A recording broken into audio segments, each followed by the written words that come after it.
Bueno, como les decía, voy a tratar de mostrarles en la sonata, en este caso la de Kuhlau, también lo vamos a hacer en la de, cuando llegue el momento, en la de Clementi número 3 que les mencioné, dónde están estas partes. La de Kuhlau, olvidé decir una cosa, es una sonatina atípica porque tiene dos movimientos. Todo lo que dije de que la sonata tiene que tener tres movimientos, rápido, el del medio lento y el tercero rápido, no siempre se cumple porque, como les dije, no es una ciencia exacta, es arte. En este caso el compositor, vaya a saber por qué, quiso hacer una obra más corta y dijo, no, el movimiento del medio, el movimiento lento no lo pongo. Y son dos allegro, El primero es un allegro, el segundo es un vivace, aún un poco más rápido habría que considerarlo, ¿sí? Tiene los dos movimientos rápidos y no el lento. Sin embargo, el allegro de la sonata cumple con la estructura que estaba explicando en el video anterior. Y ahora se los voy a comentar. Siempre la sonata o sonatina, a pesar de que son tres partes, están divididas en dos. Exposición, coda de la exposición, y ahí llega a una barra doble en donde habría que repetir. En algunos casos se repite, en otros no, pero siempre indica repetición. Luego viene el desarrollo y la reexposición, las otras dos partes, el desarrollo y la reexposición, unidas todas en otra segunda parte, que cuando llego al final, ya el final del movimiento, me pide que repita desde el desarrollo. Entonces, ¿son dos partes o son tres partes? No, son tres partes.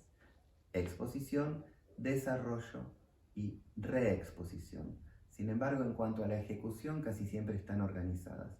La exposición en una primera parte que se repite y el desarrollo, la reexposición en otra segunda sección que también hay que repetirla. Eso de repetirlo o no repetirlo depende mucho del intérprete, del que la va a tocar, de ustedes y de los acuerdos que hagan con sus profesores, por supuesto. Cuando la obra es muy larga, los pianistas generalmente no la repiten. Cuando la obra es más corta, generalmente se repite por lo menos la primera parte, la exposición. Eso también es una decisión musical de las tantas que hay que tomar. Bueno, ¿cuál es el primer tema? En algunos casos hay introducción, acá no. Cuando hay introducción son unos acordes, unos arpegios de introducción, o a veces una pequeña sección, como pueden ser 2 o 3 pentagramas, o una página en las sonatas más importantes, y después empieza el allegro. Puede ser una introducción. Generalmente no tiene introducción y comienza directamente con el primer tema. O sea que este que tenemos acá es el primer tema, llamado tema A.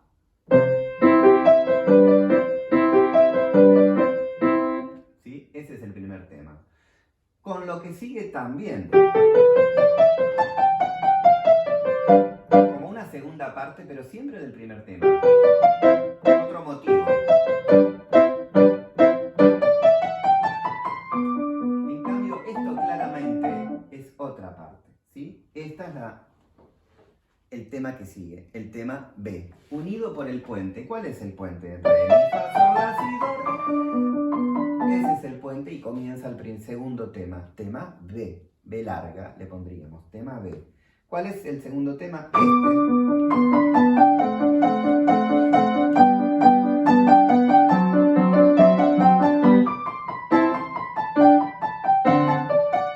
Y acá comienza la coda, para mi forma de analizar. Se va hacia el final.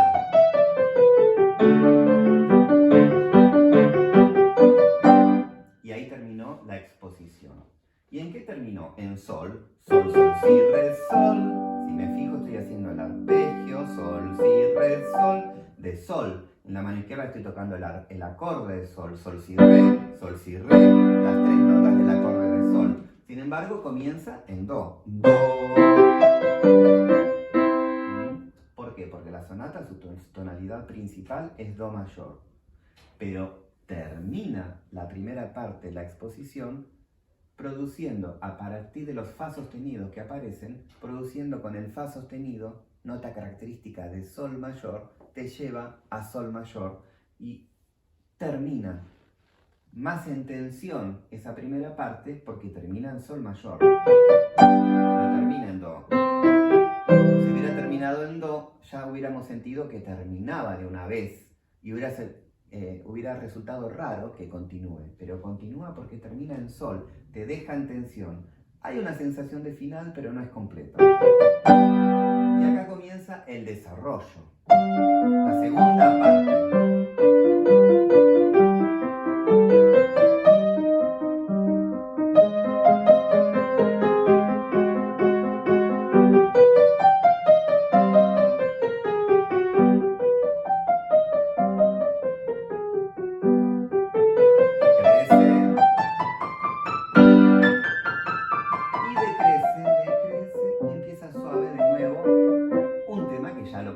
Desde el principio, o sea que ahí está empezando la reexposición, la tercera y última parte donde va a presentar el tema A y el tema B nuevamente.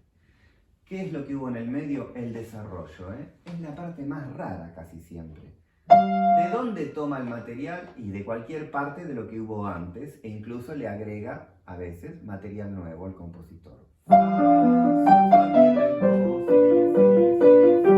Pero esa parte en realidad está un poco copiando el segundo tema. El segundo tema hace re, do, si, la, sol, fa, fa, fa, fa, sol, sol. Y esta parte en vez de re dice fa, lo hace en otro tono, pero la misma estructura.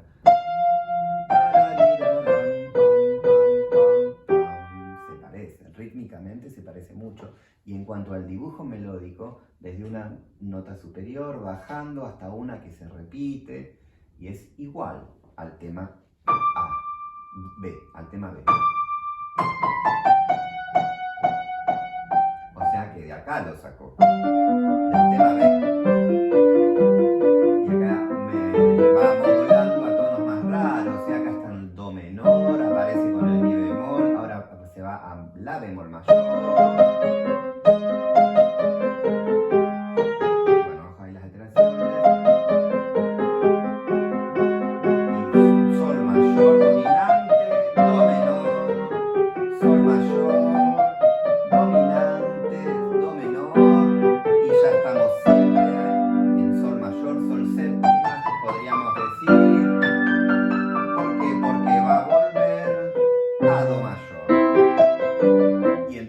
Ya la tercera y última parte, la exposición, la reexposición, donde simplemente vuelvo a presentar los dos temas, el primero y el segundo, y termina con una coda, con un pequeño final preparado, trabajado especialmente por el compositor para darle como un cierre, un broche de oro, un final a su composición.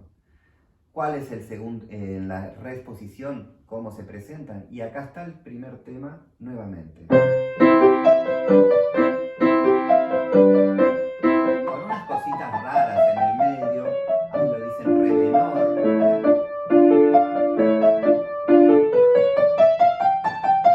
Pero acá ya empezamos a volver a do mayor, no nos vamos más, acá se fue un poquito a fa mayor.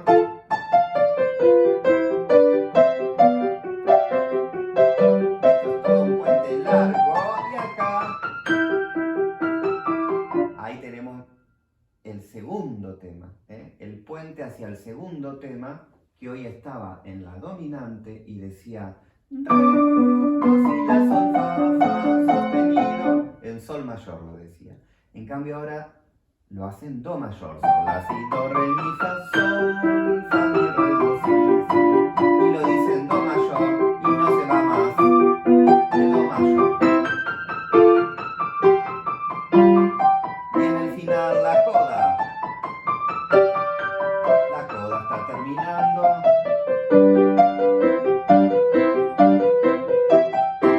Ahí después cuando lo estudien hay en la última de las bajaditas, la última escala es complicada si no ponen cuarto. Cuarto, importante ahí.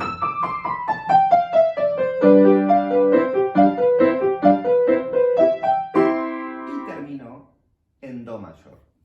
Y así es como son todas las sonatinas y sonatas en su estructura, muy importante en el primer movimiento. Esto es el allegro de sonata.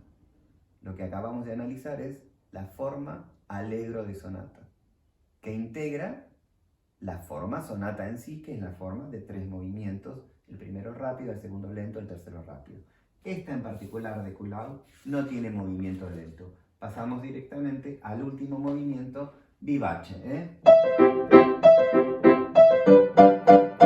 Bueno, ese hay que estudiarlo, tiene otro formato, más adelante hablaremos, o por ahí cada profesor va a hablar con sus alumnos, la forma musical, la estructura que tienen el segundo movimiento andante y el tercer movimiento allegro de las sonatas, porque no es una forma tan fija la del segundo y la del tercero.